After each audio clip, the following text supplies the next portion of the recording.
کہ جیسے قرآن حکیم فرقان مجید ہے، آقائے دو جہاں سے وسلم کی احادیث مبارکہ ہیں، اسی طرح صحابہ کرام کے واقعات ہیں اور خلفائے راشدین کے، ائمہ کرام کے، اولیاء کرام کے، ان کی جو باتیں ہیں یا ان کا جو کام ہے اس کو سامنے لایا جائے، جس سے انسان کی جو روحانی تربیت ہے وہ ہمارے مشائخ ہیں جو کر رہے ہیں کام، پیر صاحب علاء الدین صاحب بھی کر رہے ہیں،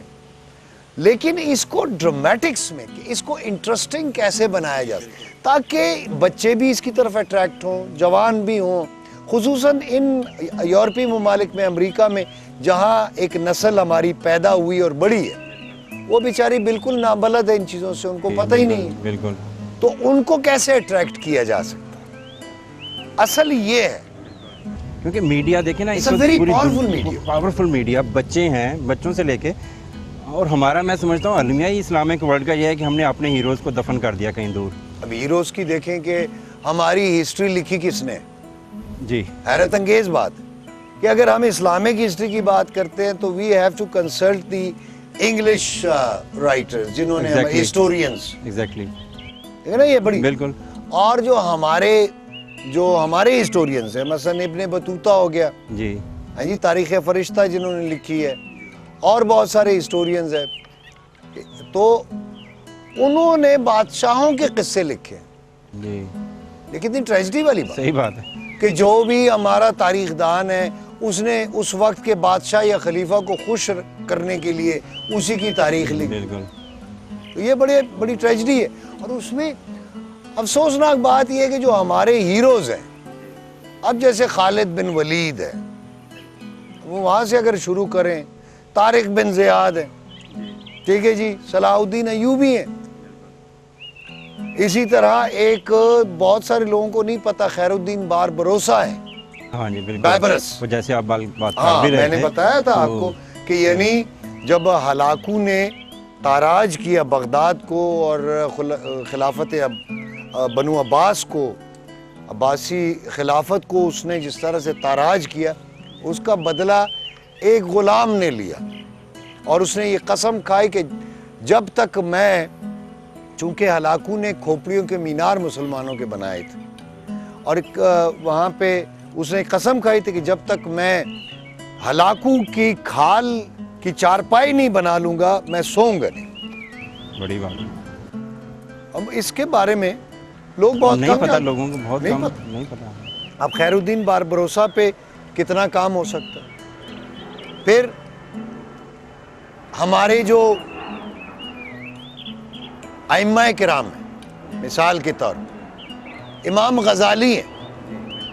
ٹھیک ہے جی، ابن عربی ہیں،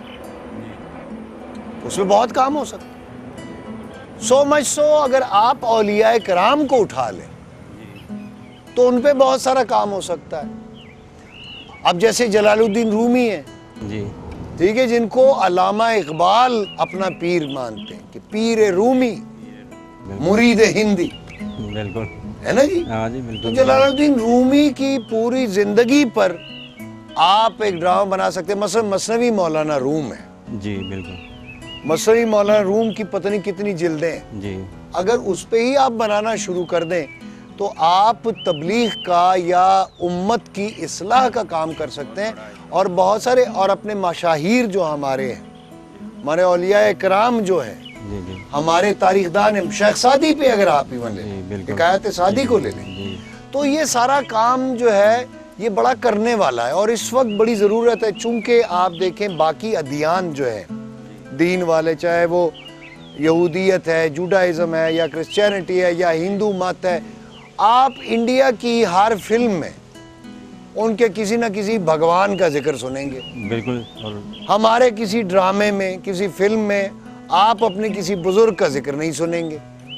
یہ بدبختی والی بات ہے۔ قول کا نتیجہ عمل ہے،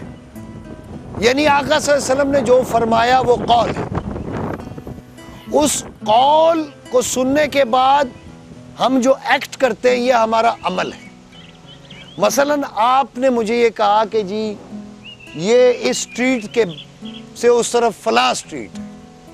اب میں وہاں نہیں گیا ہوا، یہ آپ کا قول ہو گیا، آپ نے کہہ دیا.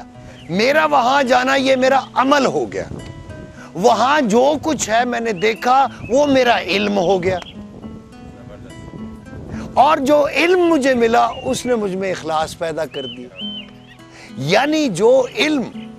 آپ میں اخلاص عاجزی نہیں پیدا کرتا وہ علم نہیں ہے، وہ ابو لہبیت ہے، وہ جہالت ہے. تو جو لوگ، جو علماء